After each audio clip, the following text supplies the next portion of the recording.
Netbooks were everyone's bane during the economic recession of the late 2000s. They weren't exactly fast machines, nor were they high quality, but they were small and cheap. Never mind that for just a bit more money, a regular notebook running a Core 2 Duo CPU would have been quite a lot faster than the low power atoms of most netbooks. But hey, they existed, I guess. However, what if you wanted the feel of a netbook, but in a normal laptop size, with weird components, and around the same price as an average netbook? You get the ASUS K50C.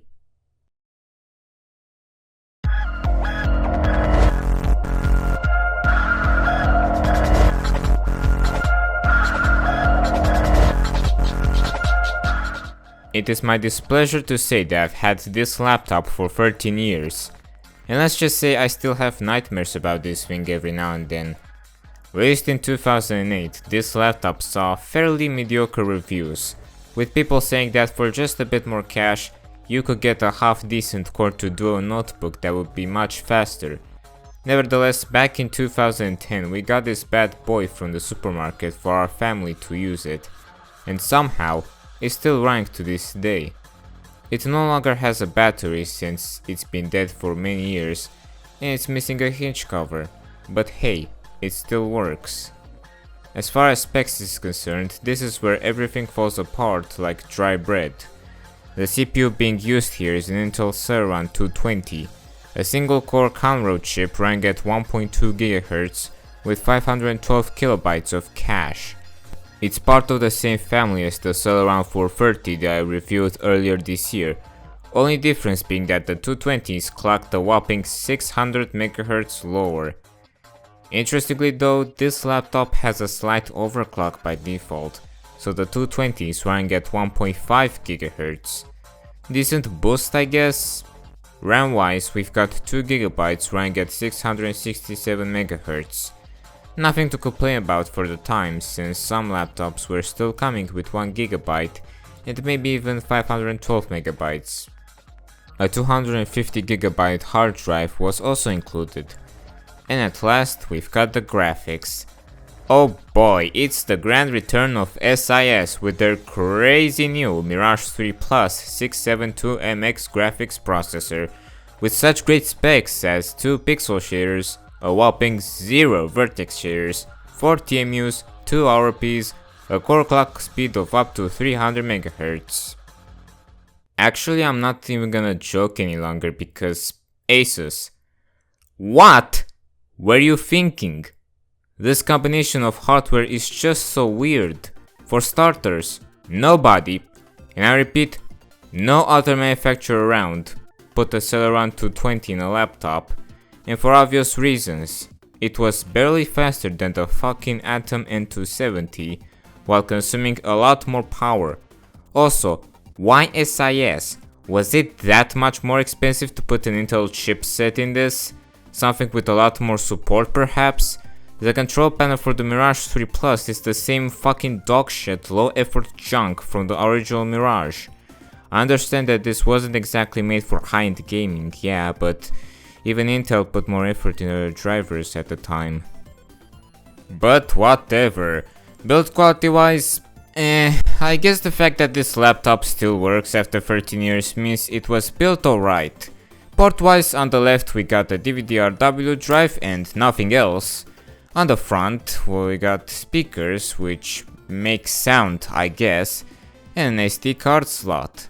And on the right you will find headphone and microphone jacks, only 2 USB 2.0 ports, VGA with no standoffs, Ethernet, and a DC input. Overall, it's somehow more box standard than the Dell Inspiron 1300 that I looked a while back. Now we get to the screen, which is a 15.6 inch 1366 by 768 TN panel. The viewing angles are terrible, the colors are meh. It's pretty much the same panel that manufacturers have used on low-end laptops for over a decade, which only now is starting to fade away. The keyboard is okay, but it is a little spongy.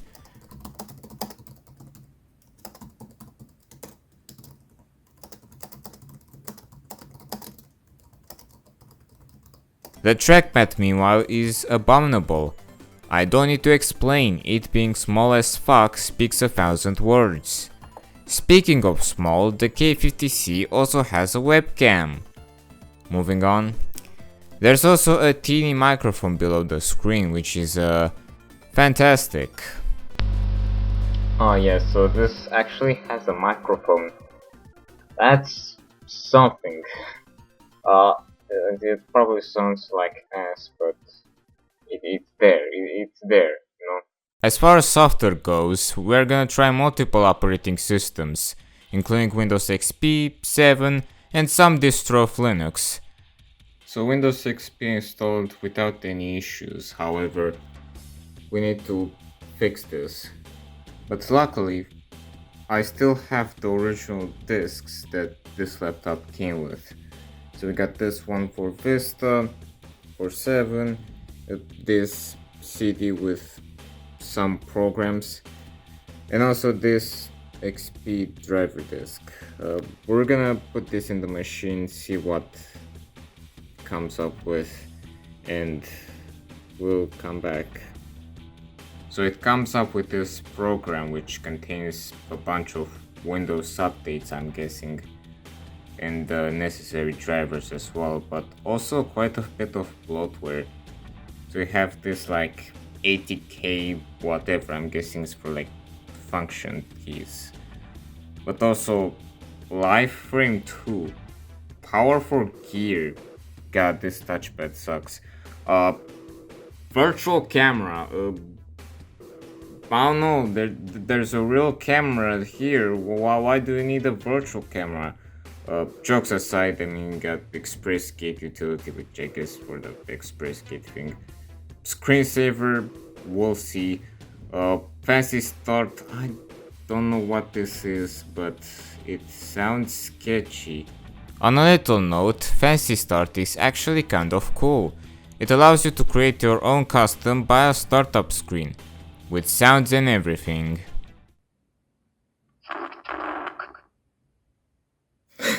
Oh my god. I just created a monster. Anyways, now it's time for the moment I was worrying the most. Gaming. Before we start, I should definitely mention that my capture setup didn't work all too great, so I had to resort to recording the laptop screen 2008 style. It doesn't look fantastic, but I had no choice.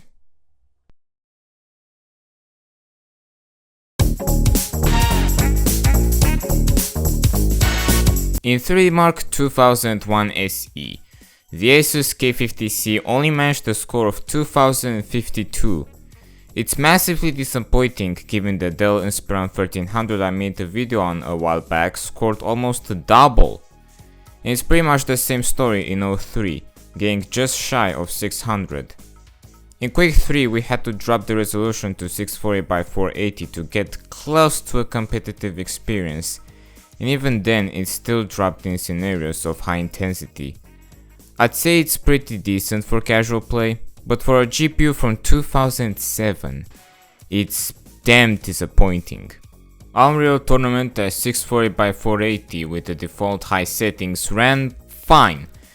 Not super smooth, but it ran fine. You may be able to lower the settings for a better experience, but increasing the resolution is sadly out of the question. The better news is there no longer is any sort of graphical issues with the lighting, like with the Mirage 1, so some credit is due for the people who've worked for SiS. However, the shit starts hitting the fan with GTA Vice City, which ran about as well as the netbook.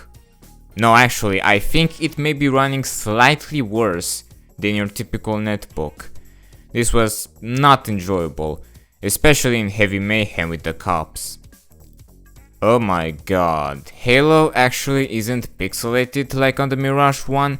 Did the R&D team actually put effort into fixing how the game runs? Unbelievable! Doesn't matter cause the game runs like complete dogshit still, but gold star for trying. Far Cry also runs like complete ass, even with everything set to the lowest. I mean, the input lag is atrocious. This game just isn't worth the hassle of installing it on this laptop. UT 2004 on the other hand, well, this was a bit of a mess.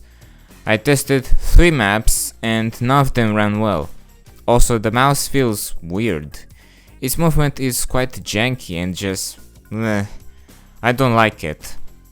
In Half-Life 2 we can actually change the settings this time, which is an improvement over the Mirage 1. However, even with the lowest settings and lowest resolution, we only saw 18 frames per second on average, with occasional drops into single digits, which is something I cannot consider playable. Maybe if we were to run this in DirectX 6 it may be better, but again, it's just not worth bothering. Well, finally, a game that's actually playable on this laptop. Although to say Need for Speed Underground was flawless is not exactly true, as the game does have a tendency in some zones to drop its frame rate. I only tested this on one track, so expect more of them in others. Painkiller had issues. For starters, the gun models didn't show up at all. Secondly, the game runs like complete dog shit, unless you look at the ground. But most of the game isn't about looking at the ground, so I call this a fail. Now, because I actually used this laptop for many years, I did remember playing several games on it, unironically. And quite a bit actually. Just Chatter 2 for example ran well given it's a 2D game, and also Sims 2, which is playable until you move the camera. However, at one point I remember trying to run fucking Euro Truck Simulator 2 on this thing, and despite being a game released in 2012, I got it to boot. So now I tried it again and yeah, same thing. I'm actually quite surprised that this turd can render the game without much issues, apart from it being quite unplayable. Oh, and don't you dare change the resolution, it'll just crash the game. Not really a big loss, as I doubt we will get more than say 2 FPS increase.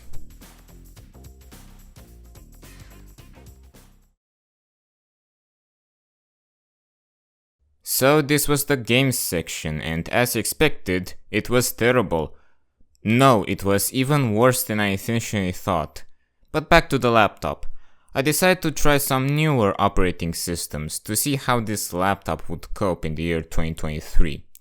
Apparently the Mirage 3 Plus has support for Windows Aero, and on Windows 7 I can confirm that yes, Aero does work.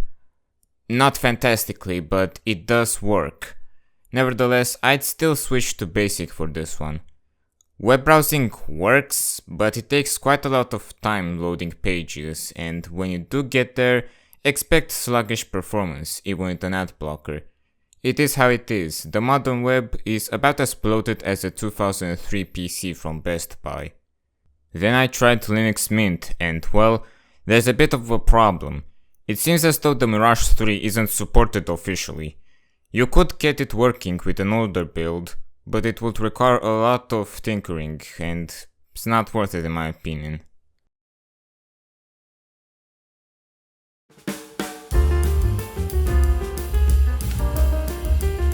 So, first things first, this part of this video is gonna be unscripted, so yeah, this is where I do not do that great, so, but you know, I'm gonna try. So, tearing this laptop down is actually pretty easy. So first of all, the first thing you wanna do is take out the battery cover. The second part is you're gonna take this plastic thing off, the big cover, which has these 4 screws, right? These two look kind of stripped, so I'm not sure if I can get them off, but we're gonna try. Oh yeah, look, we're doing it. Yeah, there we go.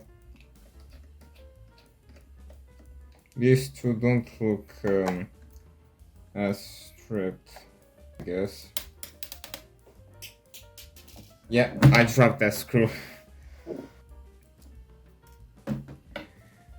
So now that we took apart the 4 screws, we can just slide upwards, I'm guessing. And that's it. It was that easy. So like I said, this laptop originally came with a 250GB hard drive, 5400 RPM.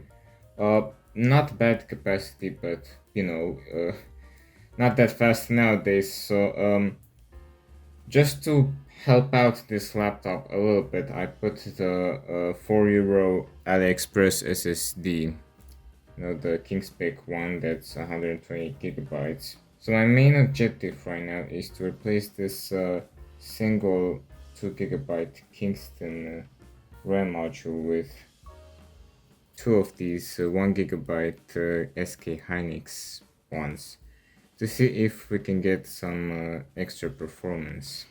You know, if this chipset has dual channel support, which would be nice. I'm guessing that's it. We got dual channel RAM. So now we're gonna put back the 2 covers and see if we get any major improvement. Guys, we got a problem. It still says single channel. Just to prove it to you, look. Slot 2, slot 1, SK Hynix. So yeah, this is the new RAM. And it's still saying single channel, which is worrying. Yep, just as I predicted, there is no difference between single channel and dual channel here. So yeah, this SiS chipset doesn't support dual channel. And here we have the CPU, which is soldered unfortunately, as well as the lovely SiS M672 chipset. There really isn't much positive things I can say about this laptop. Yeah, the fact that this still works after over a decade is a good thing, I guess, even though its battery is long gone. The keyboard is usable, and 2GB would have been enough for most people in the late 2000s. That's it. Honestly, this laptop didn't make much sense to buy back in the day, and I don't know why it's still in my hands. It's just a netbook on steroids, which means it has none of the advantages your typical netbook had. And the hardware configuration is so weird. I don't know why they didn't just go with the box standard Intel chipset. I'm curious as to what the engineering team at ASUS was smoking at the time. Because I want it. The Mirage 3 Plus, unbelievably, isn't much of an improvement compared to the first Mirage, yet was released 3 years later. And the Celeron, it may be faster than the Atoms of the day, but not by much. A Core 2 Duo was still been leagues ahead of this. And in general, this laptop is just so fucking basic that I don't really have any fun using it. Except the fancy start thing, I guess. Yeah, that was quite cool actually. So yeah, this may have been my childhood laptop, but I still don't hold too many feelings for it. I'm glad I'm done using this pile of shit for hopefully forever. If you've enjoyed this video, perhaps consider liking and subscribing. I'm really surprised we got to over 400 subs, and that keeps me ever so slightly more motivated. And maybe support my PC hardware addiction on Patreon as well. Thanks.